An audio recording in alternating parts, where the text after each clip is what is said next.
ক্ষমতা হারানোর 1 বছর পর গোপনে আবারও সক্রিয় হওয়ার পায়তারা করছে রাজনৈতিক কার্যক্রম স্থগিত থাকা আওয়ামী লীগের নেতাকর্মীরা। ইতিমধ্যে দেশজুড়ে নজিরবিহীন তাণ্ডব চালানোর আশঙ্কা জানিয়েছে আইনশৃঙ্খলা রক্ষাকারী বাহিনী। পতনের 1 বছর পর গোপনে আবারও সক্রিয় হওয়া নিয়ে শুরু হয়েছে নানা সমালোচনা। একের পর এক মিছিল সমাবেশ নিয়ে হাজির হচ্ছে রাজধানী সহ দেশের বিভিন্ন স্থানে। একই সাথে ব্যাপক নাশকতা চালানোর প্রস্তুতি নিচ্ছে দলটির বহু নেতাকর্মীরা।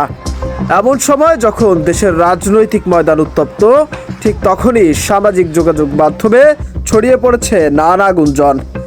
দেশের বহু সংখ্যক নন ভেরিফাইড চ্যানেলে উঠে এসেছে সিদ্ধান্ত চূড়ান্ত করে ফেলেছে জাতিসংঘের নির্দেশে দেশে ফিরছেন গণহত্যায় অভিযুক্ত সাবেক প্রধানমন্ত্রী শেখ হাসিনা। তবে এ বিষয়ে অনুসন্ধান চালালে বেরিয়ে আসে ভিন্ন চিত্র। অনুসন্ধানে দেখা যায় এমন দাবিতে ছড়িয়ে পড়া ভিডিওগুলো সম্পূর্ণ ভিত্তিহীন এবং পুরোটাই বানোয়াট। জাতিসংঘের কোনো নথিপত্রে এমন কোনো সিদ্ধান্তের কথা জানানোই হয়নি। ভুল তথ্য সমাজে বিভ্রান্তি আনে, তাই শেয়ারের আগে অবশ্যই যাচাই করুন।